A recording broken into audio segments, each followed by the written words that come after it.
And good morning. This is Daniel with the Legacy of Daniel podcast. Today you're listening to the Economics and Human Behavior show, and here I just talk about a lot of different things just related to the economy, the markets, finance, and human behavior, and just really things going on in society. Try not to focus too much on the markets, but really just have more of a broad discussion on economics and economic theory and human behavior theories, and how that interchanges with one another and affects society and the economy.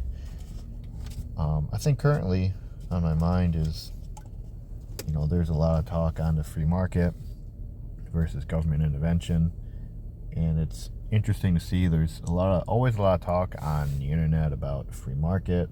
There's a lot of books being sold by guys who have PhDs, but very rarely do we see a lot of people who are actually daily out in the marketplace having these discussions on free market versus government intervention. And I think really the biggest key to free market versus government intervention is really the participation, not just in the labor force, but just participation overall in society. And we have, ever since the internet, we've become a society where everyone just keeps falling away, falling out of society, and just moving to the easiest way to have multiple revenue streams. And these multiple revenue streams, which are important, and people should have multiple revenue streams, whether it's working two jobs, or maybe you put a lot of money in your 401k, or you're working to collect dividends at an early age. Maybe you start a business online or something. But there's a lot of benefits to the online, and you could potentially have multiple revenue streams.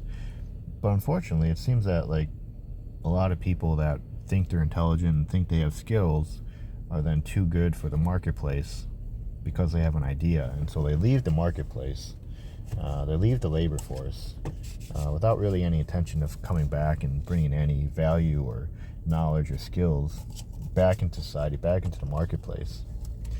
And so then what's up happening is these people, they become comfortable in their laziness and lack of participation in society, and then as a result, society starts to kind of not going the way they believe it should be going, to fuel their own ideals of their past participation in society. And because they don't see the beauty that it once was, still, they start getting angry and resentful. And really the problem is that they left society. And then once you leave society for people who may not have the same amount of skills, knowledge, or understanding, hard work, then you really don't have, you can't really say much.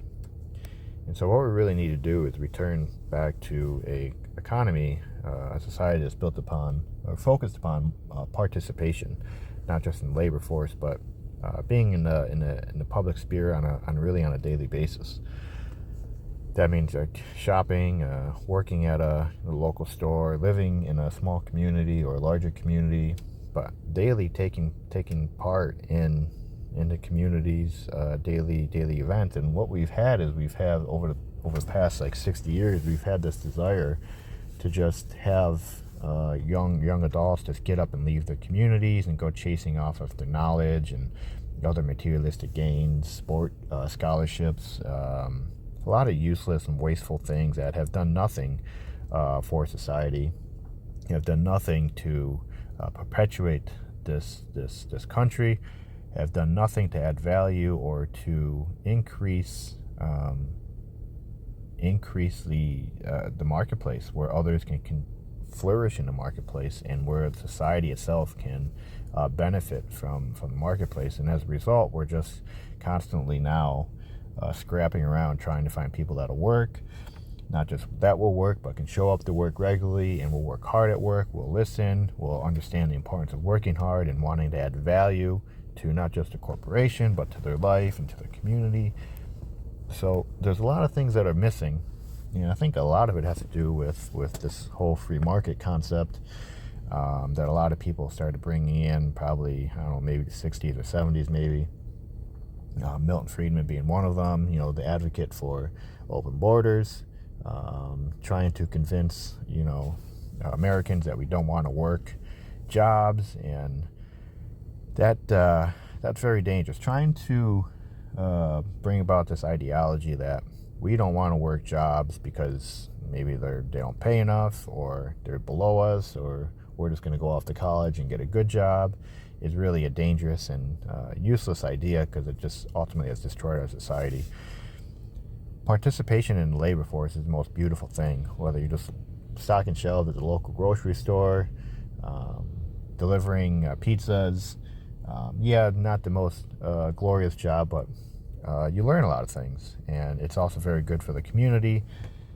Now, if you have opportunities to go off to college, then sure, yeah, go ahead. But I think we need to step away from this free market concept, these ideas that someone like Milton Friedman brought in, who apparently was a very intelligent individual, but I don't really see that intelligence when you are telling people that open borders are good, illegal immigration is good, and then you are also saying that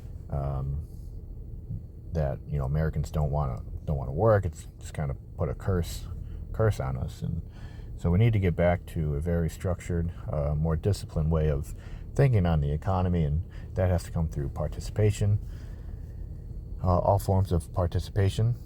And I think we can see a very robust improvement in society and the economy if people would just stop chasing greedily after knowledge, after these useless degrees that everyone's getting, spending all this useless time on colleges, college campuses, not learning anything, not doing anything, just being around other people that just aren't growing up. And that's just a complete and total waste of time for everybody, and a waste of time for society. And then these people come out thinking that they're intelligent because they got a degree, and they're 24, 25, and other people have been in the workforce for 7 years now, maybe 10 years. So we have more experience, knowledge, but they don't have the degree, so they don't get promoted, they don't get the better jobs. And then you have these, Boy Scouts and Girl Scouts that just fill these middle management positions, and then every 10, 15 years a crash comes and their positions get replaced by automation, or just realize that they're not needed because they're just sitting there at a desk answering emails, not adding any value to the company or to society. So that just kind of just this rinse and wash type of repeated type of events that happen. And so we really just need to somehow encourage everyone to get back out in society, start taking advantage of working in the labor force, starting working early, quit with all this useless vain things of chasing after college, spending all this time at college campuses, and all this useless traveling that doesn't really lead to anything.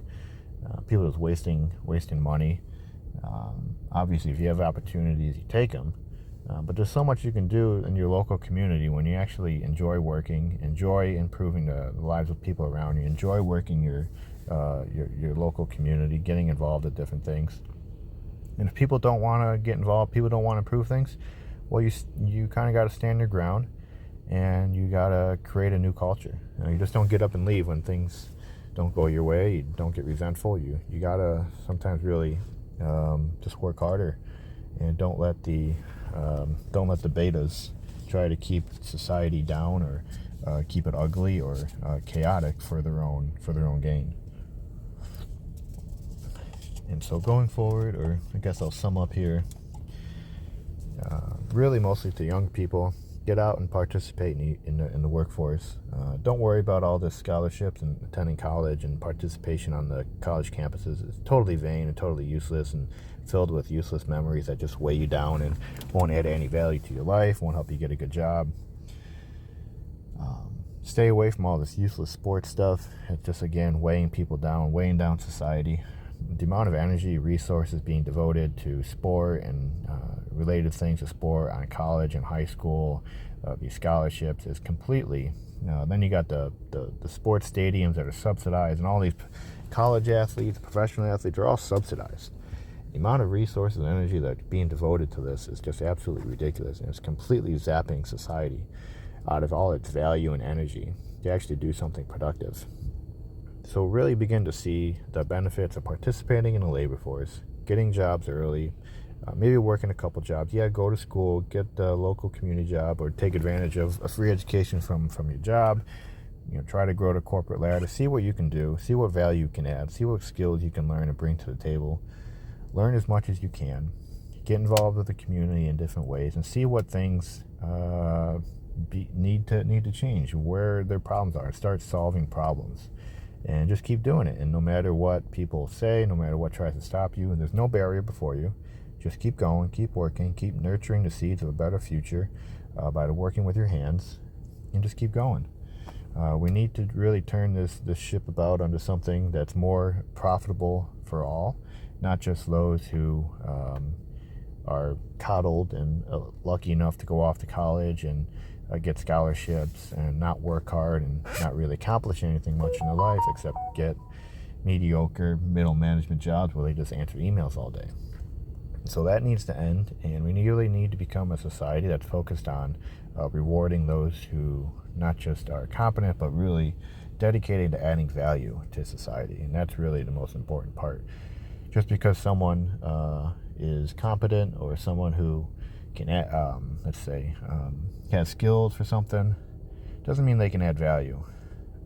We really need people that are willing to work with their hands, willing to continue working, being loyal to the society, to the community, to the corporate world, and willing to add value. That is the biggest thing, adding value. Not too many people can add value, because adding value, you really need to put others first. You need to work on creating an environment where people can flourish.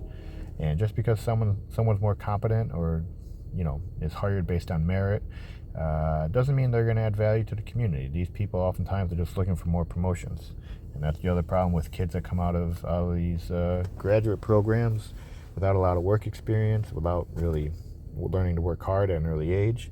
They just all expect to be promoted within 6 months just because they got a degree and they brought a couple good ideas in. If you want to be promoted, if you want to really have a good time in the corporate world and really see yourself grow and others grow, and then you have to be a person of value, adding value, and want to see others also add value to the environment. And that's how society will grow truly in a prosperous way for all to partake in. So I guess I'll kind of end it there. But thank you for listening, and have a good day.